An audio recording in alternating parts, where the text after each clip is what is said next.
Welcome to R5 TV news.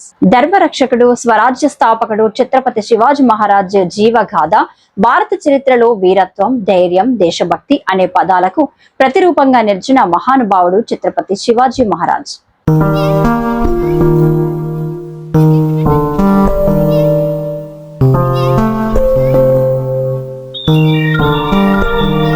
ఆయన జీవితం ఒక కథ కాదు, ఒక ప్రేరణ, ఒక ఉద్యమం, ఒక స్వాతంత్ర జ్యోతి.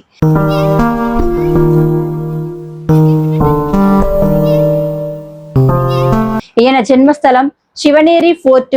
ఈయన 19/2/1630లో జున్నర్ గ్రామం మండలం, జున్నార్ తాలూకా, పూణే జిల్లా, మహారాష్ట్రలో జన్మించిన శివాజీ చిన్ననాటి నుంచే దేశభక్తి, ధర్మరక్షణ భావాలతో పెరిగారు.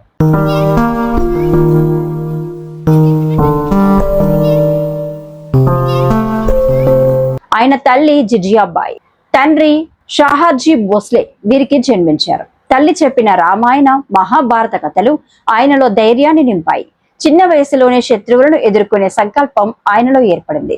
అప్పుడు భారతదేశంలో ముస్లిం సుల్తానులు, మొఘల్ చక్రవర్తులు పాలన సాగిస్తున్నారు. ప్రజలు అన్యాయాలకు గురవుతున్నారు. ఈ పరిస్థితిని మార్చాలని సంకల్పించిన శివాజీ స్వరాజ్యం అనే భావనను ప్రజల్లో నాటాడు. ప్రజల కోసం, ప్రజల చేతుల్లోనే రాజ్యం ఉండాలని ఆయన భావించాడు. శివాజీ తన తెలివితేటలతో, గెరిల్లా యుద్ధ విధానంతో శత్రువులను మోసగించాడు. కొండలు, అరణ్యాలు, కోటలు ఆయనకు ఆయుధాలయ్యాయి. తక్కువ సైన్యంతోనే పెద్ద పెద్ద సేనలను ఓడించి విజయం సాధించాడు. తోరణ, సింహగఢ్, రాయగఢ్ వంటి కోటలను స్వాధీనం చేసుకుని తన సామ్రాజ్యాన్ని విస్తరించాడు.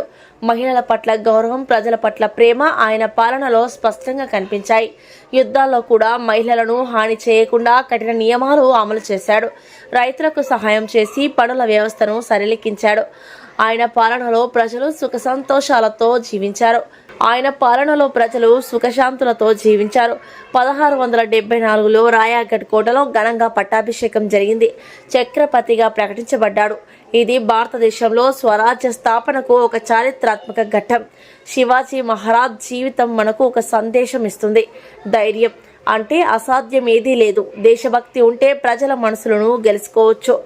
నేటికి ఆయన ఆలోచనలు, విలువలు యువతకు మార్గదర్శకం. దేశాన్ని ప్రేమించాలి, ధర్మాన్ని కాపాడాలి, న్యాయం కోసం పోరాడాలి అనే గొప్ప బోధన ఆయన జీవితం మనకు ఇస్తుంది. ఇది కేవలం ఒక చరిత్ర కాదు, ప్రతి భారతీయుని గుండెల్లో వెలిగే జ్యోతి.